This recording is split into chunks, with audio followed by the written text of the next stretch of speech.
dan soek ons 'n teken soos Gideon. Here, gee my 'n teken dat dit U is. Eerstens negatief, omdat ek nie weet dat dit God is wat my praat.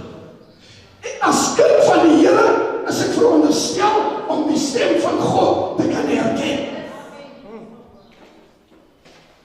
Ek is veronderstel om die stem van God te kan onderskei. Dit was een van die probleme van Gideon.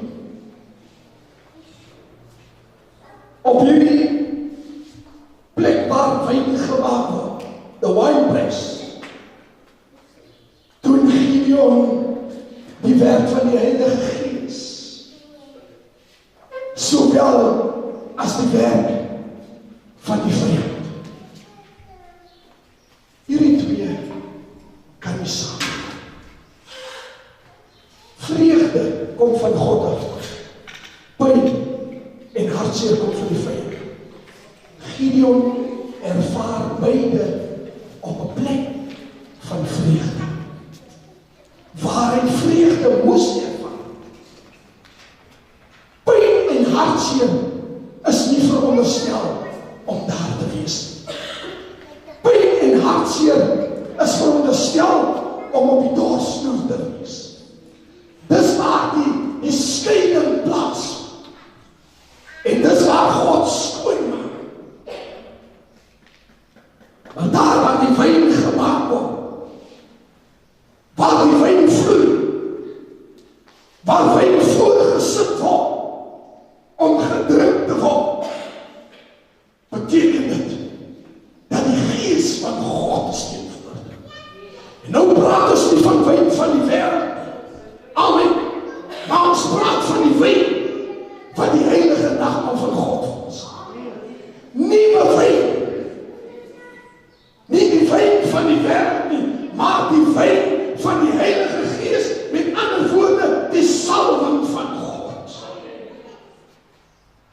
Wanneer ek my in die teenwoordigheid van die Heilige Gees bevind, moet ek gedronk word van daardie salwing. Ek moet gedronk word van die teenwoordigheid van die Heilige Gees. Kinders van die Here, ek wil vanoggend vir u sê, dat vrees gaan maak dat ons uitbrand. Vrees maak dat ons totaal vernietiging gaan ervaar. Want vrees weerhou ons van die goede en die guns van God. Ons gaan in die laaste gedeelte toe, en ons is besig om klaar te maak.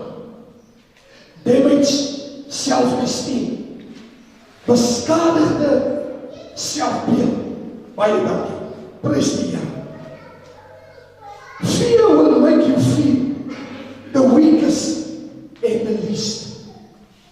Vrees gaan maak dat u die minste gaan voel, die swakste. Gideon sê, Here, maar ek is die swakste van my vader se huis, of in my vader se huis. En ons gesin is die armste in die dorp. Dis wat vrees veroorsaak. Hy maak dat jy altyd vertrap word, jy word verneder, jy word misbruik van mense wat voel hulle is meer as jy, en doen dit so. Gewoonlik voel die vyand, hy is altyd beter as ander mense. Die vyand voel altyd, hy het meer geld, hy is meer te waardig, so hy eintlik 'n seggenskap oor jou lewe. Hy is eintlik jou baas. Dis die vyand sy attitude. Dis die vyand sy gesindheid. En vrees maak dat kinders van die Here tekort kom. Vrees maak dat kinders van die Here verloor, verlies lê. Vrees maak dat kinders van die Here altyd verneder word. En God kom sê vandag dat apostoliese profetiese mense is nie bang vir die duiwel. Apostoliese profetiese mense vrees nie die duiwel nie. Apostoliese profetiese mense laat nie toe dat die vyand hulle beroof van die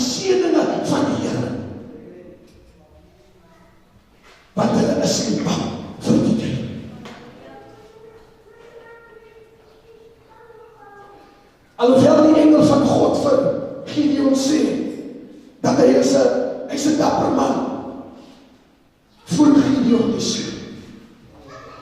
Vrees maar dat jy altyd voel jy's die minste, jy's die swakkeling. God wil vandag sy kinders kom oprig en sê, luister, jy is 'n dapper man en 'n dapper vrou van God. Beweeg weg van dit wat die vyand vir jou wys maak. Vernietig vrees in jou lewe sodat jy kan sien met die oog van God. God wil vanmôre vir ons sê, sien wat ek sien. Kyk met my oë, kyk deur my oë en sien wat ek sien. Dis tyd dat ons sien dit wat God sien. Dit wat God gesê het, kinders van die Here, luister mooi. It was a prophetic declaration to an apostle of God. Terwyl Gideon voel, hy's die minste, hy's die swakste, sê God vir hom, het ek jou nie gestuur. En 'n gestuurde is wie? 'n gestuurde is 'n apostel. As Gideon dan 'n apostel was van God met 'n opdrag, waarom het hy dit nog gevoel soos wat hy? Omdat Gideon nie op sy regte standplek was. God roep ons vanmôre om op 'n standplek te kom, sodat ons kan wegbeweeg van omstandighede van vrees, wat ons beroof van die goedheid en die guns van God. Dis tyd dat ons op 'n standplek kom, sodat ons weet wie ons is. 'n Apostel, profeet van God, is nie bang vir die vyand. En ek verklaar dit vir hom. Ek profeteer dit vir hom. Dat hy is 'n apostel, profeet van God. Ek verklaar dit vanmôre, ek profeteer dit vanmôre. Hy is 'n apostel, profeet van God. En dit is tyd dat u in die roeping instap. As 'n apostel, profeet van God. In die apostoliese kultuur loop hierdie twee gawes saam. 'n Apostel is nie op sy eie nie. 'n Profeet is nie op sy eie nie. Maar hierdie twee gawes loop saam. En die word genoem apostoliese, profetiese gawe. Apostoliese, profetiese mense. Ons is besig om af te sny. Die kerk is God se dapper man. Ek sê weer, die kerk is God se dapper man.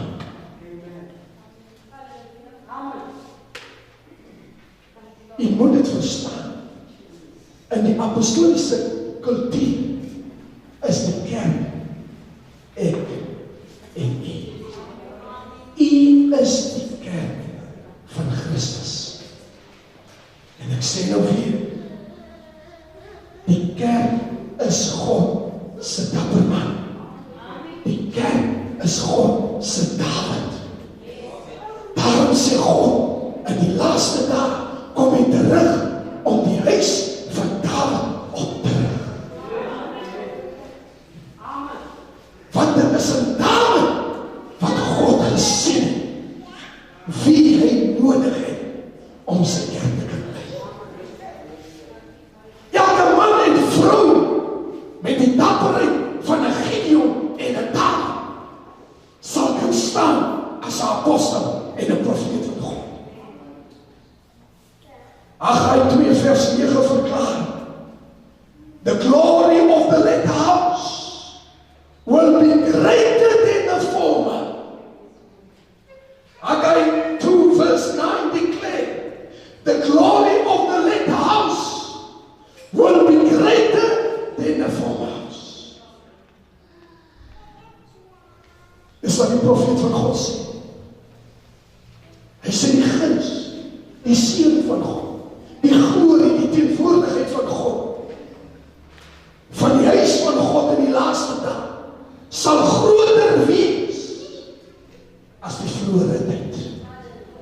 ander woorde, die apostoliese en profetiese kerk van God is die een wat nou opgerig is